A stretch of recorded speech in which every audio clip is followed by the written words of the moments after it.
Bonjour à tous et bienvenue sur Crypto Flash, la chaîne de l'actualité crypto. Aujourd'hui, nous allons parler de l'ETF Spot Solana qui pourrait arriver en Amérique du Nord. On va aussi parler de Ethereum et des ETF Spot Ether. Je vais parler de Phantom, un fonds de 120 millions de dollars pour l'écosystème, de Binance et de l'USDT sur ton et plein d'autres sujets. Tous les jours, le meilleur de l'actualité crypto. N'hésitez pas à vous abonner et activer la cloche pour ne rien rater.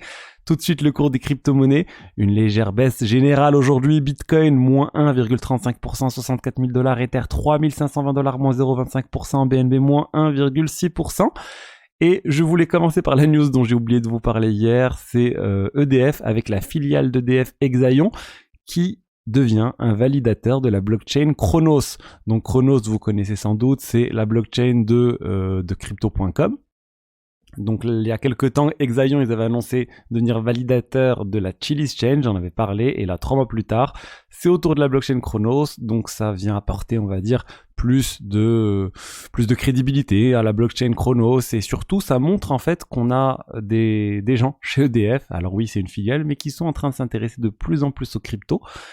Et on rappelle, ils sont surtout focalisés sur tout ce qui est en proof of stake. Le minage, ils avaient dit jamais. Je pense qu'ils ont trop peur, je vous l'ai déjà dit, de l'impact que ça aura sur leur image si on dit que EDF se met à miner du Bitcoin.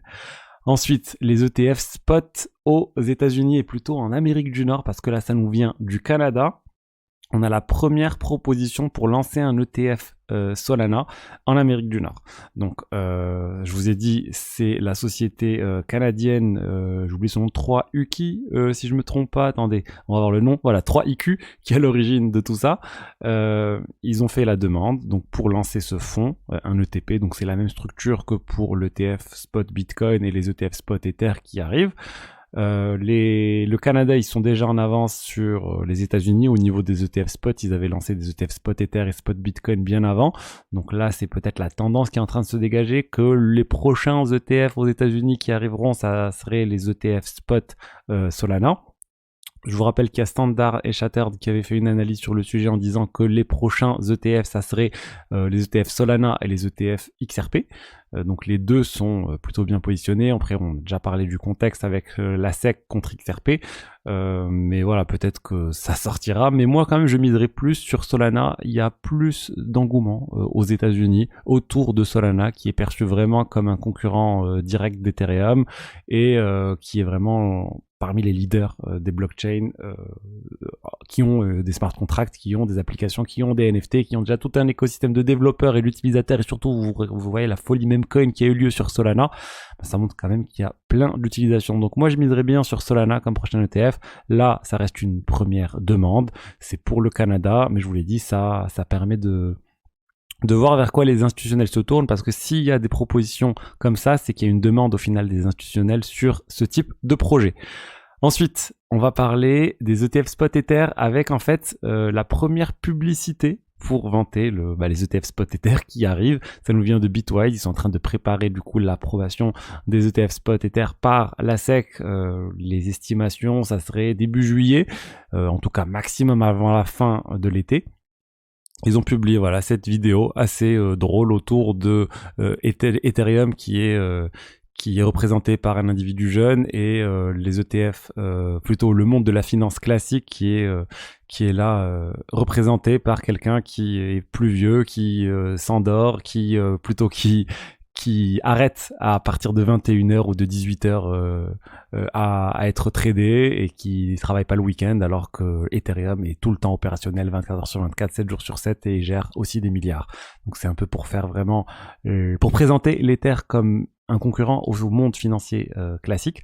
J'aime bien en fait cette analogie. Je pense que le Bitcoin, il a été marketé pour les institutions comme une valeur refuge, comme un concurrent de l'or. Ethereum, il est plus en train d'être marketé comme un concurrent de la finance traditionnelle classique en fait, et un moyen de tout recréer sur Ethereum. Donc on va voir les autres sociétés, comment elles vont marketer Ethereum. C'est un peu plus difficile à vendre que le Bitcoin qui est représenté comme cet or numérique.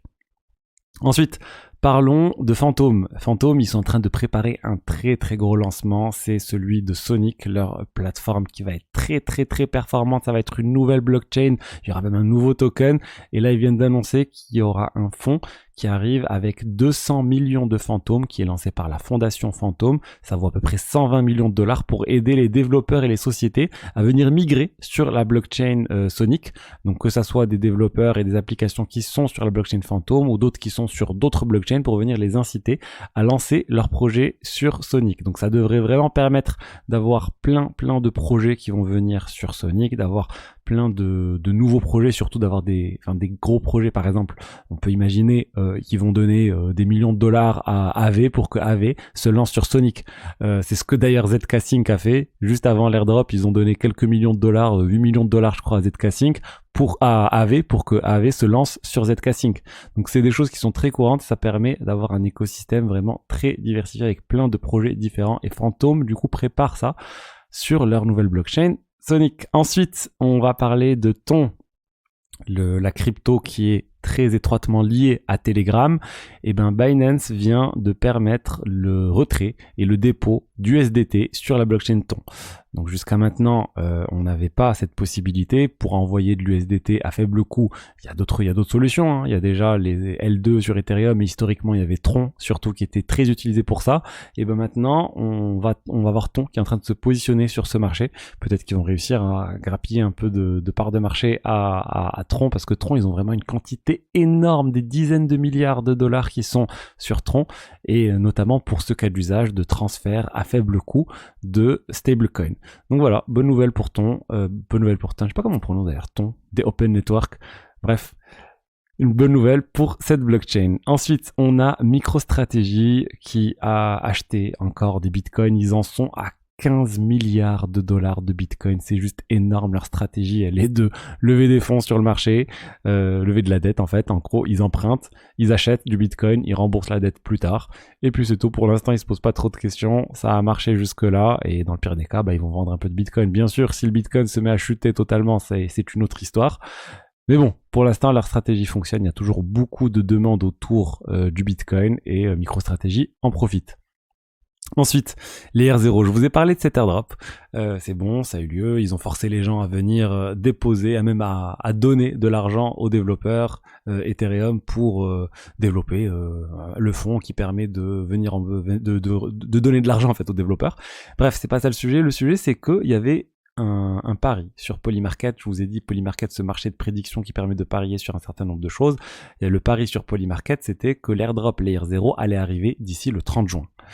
Et en fait, les gens n'étaient pas d'accord. Parce que effectivement, l'airdrop a eu lieu, mais Layer 0 dit que c'était pas vraiment un airdrop. Ils aiment pas ce terme airdrop, et surtout, en fait, ils ont forcé les utilisateurs à donner de l'argent. Et du coup, les gens disent, c'est pas un airdrop. L'airdrop, c'est gratuit. Quand on a un airdrop, on a juste les frais de gaz à payer, et c'est tout. Là, c'était un peu plus que ça. Il y avait ce coût supplémentaire. Layer 0 disait que c'était pas un airdrop, et du coup, les gens ont dit, non, c'est pas un airdrop. Du coup, il n'y a pas nous qui avons voté non sur le fait que Polymarket, que Layer 0 n'allait pas lancer d'airdrop en juin, on veut notre argent. Donc c'est parti assez loin dans la résolution pour trouver une solution, et finalement la conclusion c'était que si c'est bien airdrop dans l'esprit, il y a bien eu un airdrop du token, le token a été distribué. Alors oui, il y a eu cet élément de donation en plus, mais c'est pas suffisant pour considérer que c'était pas un airdrop. C'est surtout pour vous montrer, sur toutes les places de marché de ce type de marché de prédiction, vous avez toujours le risque en fait d'avoir juste dans l'idée, c'est-à-dire de l'airdrop a bien eu lieu, mais sur une petite subtilité, sur le fait de ce rajout de donation à la dernière minute, et au final que vous perdiez votre pari. Là finalement, les gens s'en sont bien sortis, ceux qui avaient parié sur oui, mais au final ça aurait pu clairement basculer de l'autre côté. Et du coup, attention sur ce type de choses, je l'ai toujours dit, il n'y a jamais de rendement sans risque. Donc là, même ceux qui ont misé oui parce qu'ils voulaient avoir 1% de plus sur leur somme, parce que c'était sûr que l'airdrop allait arriver d'ici le 30 juin, finalement ils ont risqué de perdre ce qu'ils avaient misé. Voilà ce que je voulais vous dire aujourd'hui sur les diverses actualités crypto. J'espère que le contenu vous a plu. Si c'est le cas, n'hésitez pas à liker, commenter, vous abonner, et je vous dis à demain pour la suite. Allez, au revoir, ciao ciao.